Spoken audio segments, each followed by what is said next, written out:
गौतम बुद्ध कहते हैं, जो मनुष्य यह सोचता है कि मैं दूसरों की तुलना में काफ़ी कमज़ोर हूँ, वह व्यक्ति कमज़ोर ही बन जाता है। क्योंकि गौतम बुद्ध कहते हैं, मन की दुर्बलता ही व्यक्ति को कमज़ोर बनाती है। हमारे मन की प्रवृत्ति यह है कि हम जैसा सोचते हैं वैसा ही बन जाते हैं। इसलिए कहते हैं कि मन के हारे हार है तो मन के जीते जीत।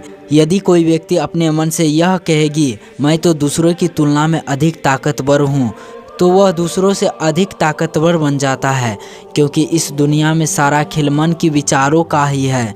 बुरे विचार अपने मन में अपनाने से मनुष्य कमज़ोर बन जाता है, वही एक अच्छे विचार मात्र से वह बलवान बन जाता है। इसलिए गौतम बुद्ध कहते हैं, आपको खुद से लाना है, अपनी अंदर की उस भावना पर काबू पाना है, ना कि बाहरी संसार में शांति ढूंढना है। ये सभी आपके मन के अंदर ही मौजूद है। इसलिए मैं कहता हूँ कि ब्रह्मांड की सारी शक्तियाँ आपके अंदर ही छुपी है। और हम लोग अपनी आँखों पर हाथ रखकर कहते हैं कि इस संसार में कितना अंधकार है। लेकिन इस वीडियो में हम जानेंगे कि आखिर में पावर ऑफ माइंड होता क्या है। और इस वीडियो में श्रीनिवास रामानुजन के मन की शक्ति के बारे में भी जानेंगे। वो इतना बड़ा कैसे गणित के स्वामी बन गए और वो अपने दिमाग को कैसे यूज करते थे। इसलिए वीडियो को अंत तक देखें। गौतम बुद्ध कहते हैं, मन की शक्ति ऐसी शक्ति है जिसको जानकर हम किसी भी क्षेत्र में सफलता हासिल कर सकते हैं। गौतम बुद्ध अपनी एक किताब में लिखते हैं कि मन की विचारों में ऐसी ताकत है कि पहाड़ों की सीना चीरकर उसका सिंहासन बनाया जा सकता है। अगर गौतम बुद्ध के बातों पर यकीन नहीं हो रहा है तो मैं आपको एक सच्ची उदाहरण देता हूँ।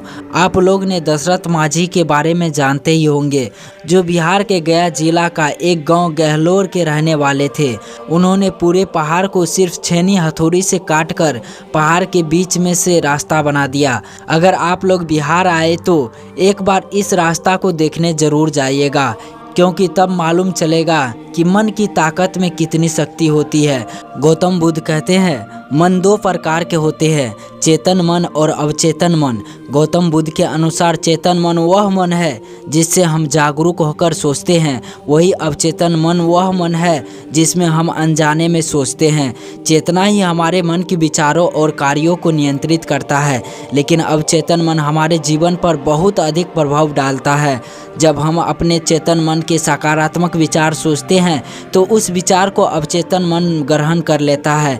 फिर अवचेतन मन उन विचारों को वास्तविकता में बदलने लग जाता है। उदाहरण के लिए, यदि हम सोचते हैं कि हम इस क्षेत्र में सक्सेस हो सकते हैं तो अवचेतन मन हमें सक्सेस होने के लिए आवश्यक कार्य करने के लिए कहेगा। इसी तरह यदि हम सोचते हैं कि हम स्वस्थ हो सकते हैं तो अवचेतन मन हमें स्वस्थ रहने के लिए आवश्यक कार्य करने के लिए प्रेरित करने लगेगा। गौतम बुद्ध कहते हैं, इसलिए मैं कहता हूँ कि अपने दिमाग की गहराई को अच्छी तरह से जानने के लिए ध्यान करना पड़ेगा, क्योंकि ध्यान ही वह प्रक्रिया है जिसके द्वारा हम अपने आप को जान सकते हैं। मैं कौन हूँ, मेरे शरीर का इस धरती पर होने का क्या उद्देश्य है। एक बात पर ध्यान देना है, ध्यान को करने से पहले आपको एक अच्छा जानकार व्यक्ति जो ध्यान करना जानता हो उसके संध्या में करे तो अच्छा रहेगा। क्योंकि ध्यान की अवस्था को गहराई से समझने के लिए यह बहुत आवश्यक है। गौतम बुद्ध कहते हैं, जो व्यक्ति अपना जीवन से निराश हो गए हैं उसे अपने आप को अंदर से खोज करनी है, एक यात्रा करनी होगी, खोजना है। और उस हिस्से को जो भी अभी भी आपके अंदर पहले की तरह ही जीवित है, उत्साहित है, ऊर्जावान है। आपके जीवन में कितना ही कठिनाइयाँ क्यों ना आ जाए, बस आपको अपने अंतर्मन से कहना है, सब ठीक है। गौतम बुद्ध कहते हैं, जब आप ऐसा करेंगे तो आपका सारी कठिनाइयाँ धीरे धीरे दूर हो जाएगी। मैं खुद इसका साक्षी हूँ। एक बार मेरी तबीयत बहुत ख़राब हो गई थी। मेरा शिष्य को चिंता सताने लगी थी कि बुद्ध का अब क्या होगा, लेकिन मैंने अपने मन की उस ब्रह्मांडीय शक्ति के द्वारा उस पीड़ा भरी दर्द से राहत पा ली थी।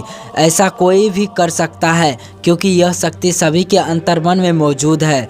जो इंसान आज के समय में हार मान चुका है, बिल्कुल निराश है, पूरी तरह से उम्मीद खो चुका है, उसे अपने मन से कहना पड़ेगा कि देख लेना, मैं खुश होकर जीऊँगा, जो होगा देख लूँगा। मुझे इस दुनिया से कोई फर्क नहीं पड़ता। गौतम बुद्ध कहते हैं, जो व्यक्ति खुद को इस दुनिया से ऊपर समझता है, जिसको अपने जीवित होने का अहंकार है, वह सच्चे कर्म योगी होते हैं। तुम्हारे अंदर वो सभी शक्तियाँ शामिल है जो तुम्हें चीख चीख कर कह रहा है, अरे छोड़ भाई, देख लेंगे, सब संभाल लेंगे। लेकिन गौतम बुद्ध कहते हैं, आप लोग उस अंतर्मन की आवाज़ को, उसको अपने अंदर कहीं खो दिया है। उस अंतर्मन की आवाज़ आप तक पहुंच नहीं पा रही है। कभी कभी वह मन जागृत हो जाता है और कुछ क्षणों के लिए आपके अंदर से बाहर आ जाता है, और कुछ क्षणों के लिए आप खुश हो जाते हैं, आनंदित महसूस करते हैं और फिर अच्छाई में खो जाते हैं। लेकिन जैसे ही उस अंतर्मन को आप पहचानने में भूल करते हो, वैसा ही फिर से आपके मन में अवसाद और दुख घेर लेता है। बुद्ध जी कहते हैं, अगर आपको चिंता और दुख सताने लगे तो वो छोटा सा मन आपके अंदर अभी भी जीवित है। अपना सारा ध्यान उसी पर लगा दो। आप यह सोचो कि वो भी मैं ही हूँ जो ठीक कर रहा हूँ। अभी हमें जीना है, इस पिंजरे से बाहर निकलना है, उसको बाहर लाना है। आपको अपने उस अच्छे हिस्से का एहसास करना है। गौतम बुद्ध कहते हैं, दोस्तों ये सिर्फ एक नींद है, इस नींद से जागो, अपने अंदर की ऊर्जा को जगाओ। सुबह का समय बहुत कठिन होगा। आप कहेंगे, क्यों उठूं, क्यों जागूं, क्या रखा है इस जीवन में, सब कुछ तो खराब है, इस जीवन में कोई भी विषय की खुशी मिल नहीं रहा है, तो क्या फ़ायदा ऐसा जीवन जीकर, सब जगह तो अंधकार ही नज़र आ रहा है। लेकिन आपको ऐसा नहीं करना है। ऐसा करने से पहले आप वो छोटा से अंतर्मन की आवाज़ को सुन लेना है, जो तुमसे हमेशा कह रहा है कि मैं तुमको टूटने नहीं दूंगा। इसलिए मैं कहता हूँ, उठो, जागो, जब तक ना रुको, जब तक कि लक्ष्य की प्राप्ति ना हो जाए। दोस्तों, अगर आपकी मानसिक स्थिति नेगेटिव हो गई है, आप डिप्रेस्ड हो, परेशान हो, स्ट्रेस्ड में हो, तो जो आपको विचार परेशान कर रहा है, आपको अपने इस मन पर ध्यान नहीं देना है। इसे बचने के लिए आप अपने मन पसंद का कोई कर्म करते रहें। अपने इस बुरी मन को सोचने का कोई समय नहीं देना है। गौतम बुद्ध कहते हैं, हर इंसान पॉजिटिव होता है, वो दुनिया को फ्रेश नज़र से ही देखता है। लेकिन जैसे ही मन में यादें स्मृति वापस आ जाती है, तो वो फिर से नेगेटिव हो जाता है। बुद्ध जी कहते हैं, आप जिस भी ईश्वर को, अल्लाह को आप मानते हो, उनका पाठ, उनका ध्यान आपको करना ही होगा, क्योंकि ये मन के शांति के लिए सबसे उत्तम उपाय है। और एक बात आपको 10 मिनट लिखना है, अपने उस दिन के विचारों के बारे में, जो काम आपको करने हैं, जो ज़रूरी है, आपको फैसला करना है। मैं आज के दिन को अच्छे से जीऊँगा, अपना कर्म करूँगा, अपना अच्छा कर्म करूँगा। आपको 2 मिनट ईश्वर को धन्यवाद देना है अपना जीवन की सहूलियत के लिए और अच्छाइयों के लिए। बुद्ध जी कहते हैं, आपको प्राकृतिक से प्रेम करना ही पड़ेगा, क्योंकि प्राकृतिक ही ईश्वर का स्वरूप है। शांति मन के प्राकृतिक को देखना है और उसे कहना है कि अपने इस बालक को इतना दुख क्यों दे रही हो, मुझे कोई मार्ग दिखाइए। एक उदाहरण के तौर पर समझाता हूँ। एक बार श्री रामानुजन को गणित के बहुत बड़े विद्वान मिस्टर हार्डी ने मिलने के लिए इंग्लैंड बुलाए, और रामानुजन मिस्टर हार्डी से मिलने चले गए। कुछ दिन वहाँ रहे जहाँ वो रह रहे थे। उस कॉलेज के बगल में एक छोटी सी जंगल जैसे झाड़ियाँ थी। सुबह सुबह रामानुजन इस सब जंगल पैरों से बात कर रहे थे। सुबह का समय था और कॉलेज चालू था। कॉलेज आने जाने वाले लड़कों ने रामानुजन को पैरों से बात करते हुए देखकर उनका मजाक उड़ाने लगे। लेकिन उसमें से एक जिज्ञासु लड़का ने रामानुजन के पास आकर बोले, आप ऐसा किस लिए कर रहे हैं?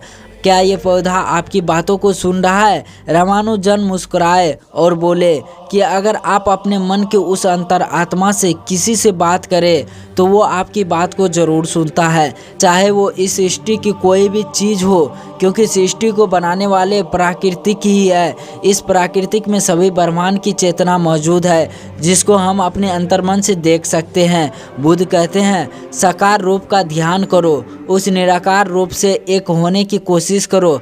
मस्त होकर ईश्वर से बोल दो, अब आप पर सब कुछ ही सौंप दिया है। मेरे जीवन का जो भी कुछ है आप ही का है और आप ही का रहेगा। आप देख लेना, मैं फ़िलहाल के लिए मुक्त हूँ। आपकी उंगली पकड़कर ही चलता आया हूँ, आपकी उंगली पकड़कर ही चलता रहूँगा।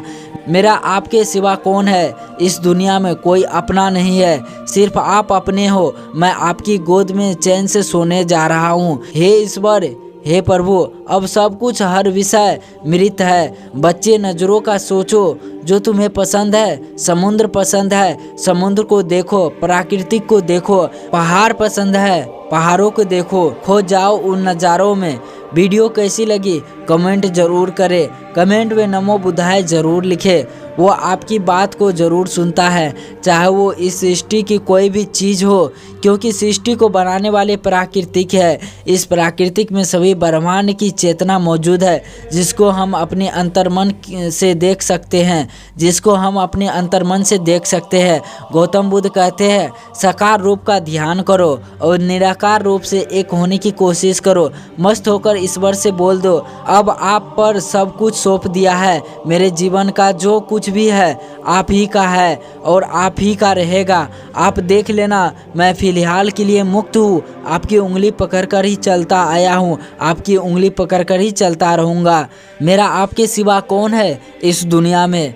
दोस्तों, इस वीडियो को ज़रूर जन जन तक शेयर करें। कमेंट में ज़रूर लिख कर जाइए, नमो बुद्धाय।